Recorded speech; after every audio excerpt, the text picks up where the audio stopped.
ಕೇರಳದ ಕಣ್ಣೂರು ಜಿಲ್ಲೆಯ ದಟ್ಟವಾದ ಪಶ್ಚಿಮ ಘಟ್ಟಗಳ ಅರಣ್ಯ ಪ್ರದೇಶದಲ್ಲಿರುವ ಕೊಟ್ಟಿಯೂರು ಶಿವಕ್ಷೇತ್ರ ಭಾರತದ ಅತ್ಯಂತ ಪವಿತ್ರ ಮತ್ತು ವಿಶಿಷ್ಟವಾದ ಪುಣ್ಯಕ್ಷೇತ್ರಗಳಲ್ಲಿ ಒಂದಾಗಿದೆ.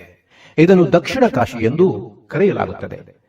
ಕೂಡಿಯೂರು ಕೊಟ್ಟಿಯೂರು ಆಯಿತೆಂದು ಕೆಲವರ ಅಭಿಪ್ರಾಯ. ಕೂಡಿ ಎಂದರೆ ಒಟ್ಟಿಗೆ ಸೇರಿದ ಅಥವಾ ಸಂಗಮಿಸಿದ ಸ್ಥಳ ಎಂಬ ಅರ್ಥ ಬರುತ್ತದೆ. ಕೂಡಿಯೂರು ಎಂದರೆ ಪ್ರದೇಶ, ಗ್ರಾಮ ಎಂಬ ಅರ್ಥವೂ ಇದೆ. ದಕ್ಷಯಜ್ಞಕ್ಕೆ ದೇವದೇವತೆಗಳು, ಋಷಿ ಮುನಿಗಳು ಸೇರಿರುವುದರಿಂದ ಇದನ್ನು ಹಾಗೆ ಕರೆದಿರಬಹುದು.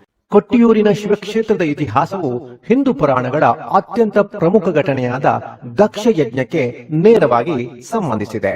ದಕ್ಷಯಜ್ಞ ನಡೆದದ್ದು ನೇಪಾಳದಲ್ಲಿ, ಬಿಹಾರದಲ್ಲಿ, ಕರ್ನಾಟಕದಲ್ಲಿ, ಆಂಧ್ರದಲ್ಲಿ ಮತ್ತು ಕೇರಳದಲ್ಲಿ ಎನ್ನುವ ಹಲವು ವಾದಗಳಿವೆ. ಈ ವಾದಗಳನ್ನು ಬದಿಗಿಟ್ಟು ಒಂದಿಷ್ಟು ಪೌರಾಣಿಕ ಹಿನ್ನೆಲೆಯನ್ನು ನಾವಿಲ್ಲಿ ಗಮನಿಸೋಣ.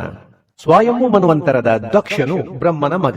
ಈತನ ಹೆಂಡತಿ ಪ್ರಸೂತಿ. ಇವನಿಗೆ 16 ಕನ್ಯೆಯರು. ಇದರಲ್ಲಿ 16ನೆಯವಳು ಸತಿ. ದಕ್ಷನು ಬ್ರಹ್ಮಸ್ಪತಿ ಸವವೆಂಬ ಯಜ್ಞವನ್ನು ನಡೆಸುತ್ತಾನೆ. ಆದರೆ ಹಿಂದೆ ತನಗಾದ ಅಗೌರವವನ್ನು ನೆನಪಿಸಿಕೊಂಡು ಶಿವನಿಗೆ ಆಮಂತ್ರಣವನ್ನು ನೀಡುವುದಿಲ್ಲ. ಆದರೆ ಸತಿಯು ಶಿವನ ಮಾತನ್ನು ಮೀರಿ ಯಾಗಕ್ಕೆ ತೆರಳಿ ಅಲ್ಲಿ ಅವಮಾನಿತಗೊಂಡು ಯೋಗಾಗ್ನಿಯಿಂದ ದೇಹವನ್ನ ತ್ಯಾಗ ಮಾಡುತ್ತಾಳೆ.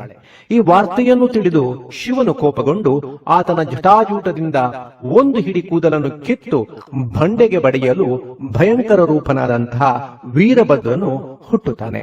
ಶಿವನ ಅಪ್ಪಣೆಯಂತೆ ಆತ ದಕ್ಷಯಾಗವನ್ನು ಪುಡಿಗೈಯುತ್ತಾನೆ. ಮುಂದೆ ಬ್ರಹ್ಮಾದಿ ದೇವತೆಗಳು ಶಿವನನ್ನು ಪ್ರಾರ್ಥಿಸುತ್ತಾರೆ. ದಕ್ಷನಿಗೆ ಮೇಕೆಯ ತಲೆಯಿಟ್ಟು ಬದುಕಿಸುತ್ತಾರೆ. ಶಿವನಿಗೂ ಹವಿರ್ಭಾಗವನ್ನ ಕೊಟ್ಟು ಯಾಗವು ಸಂಪನ್ನಗೊಳ್ಳುತ್ತದೆ. ಶಿವನು ಇಲ್ಲಿ ಸ್ವಯಂಭುಲಿಂಗವಾಗಿ ನೆಲೆಸುತ್ತಾನೆ ಎಂಬ ನಂಬಿಕೆ ಇದೆ. ಶಿವ ಮತ್ತು ಸತಿ ಪುರುಷ ಮತ್ತು ಪ್ರಕೃತಿಯ ಸಂಕೇತ ಅಥವಾ ಪ್ರತಿಮಾರೂಪಕ.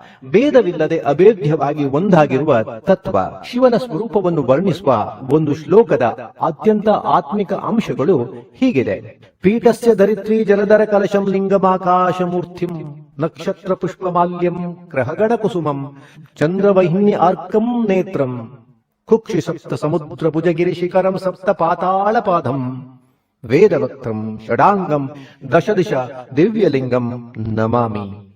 ಇದನ್ನ ಕನ್ನಡಕ್ಕೆ ಅನುವಾದಿಸಿ ಹೇಳುವುದಾದರೆ, ಭೂಮಿಯ ಪೀಠವು, ಜಲಧರ ಕಲಶವು, ಆಕಾಶವೇ ಲಿಂಗರೂಪ, ಉಡುಗಣ ಮಾಲೆ ಗ್ರಹಗಣ ಹೂಗಳು, ರವಿಚಂದ್ರಾಗ್ನಿಯೇ ನಯನ, ಉದರವು ಸಪ್ತ ಸಮುದ್ರ, ಭುಜಗಳು ಶಿಖರ, ಪಾದವೇ ಸಪ್ತ ಪಾತಾಳ, ವೇದವೇ ಮುಖವು, ಷಡಂಗವು, ದಶದಿಶೆಗಳ ದಿವ್ಯಲಿಂಗಕ್ಕೆ ನಮನ.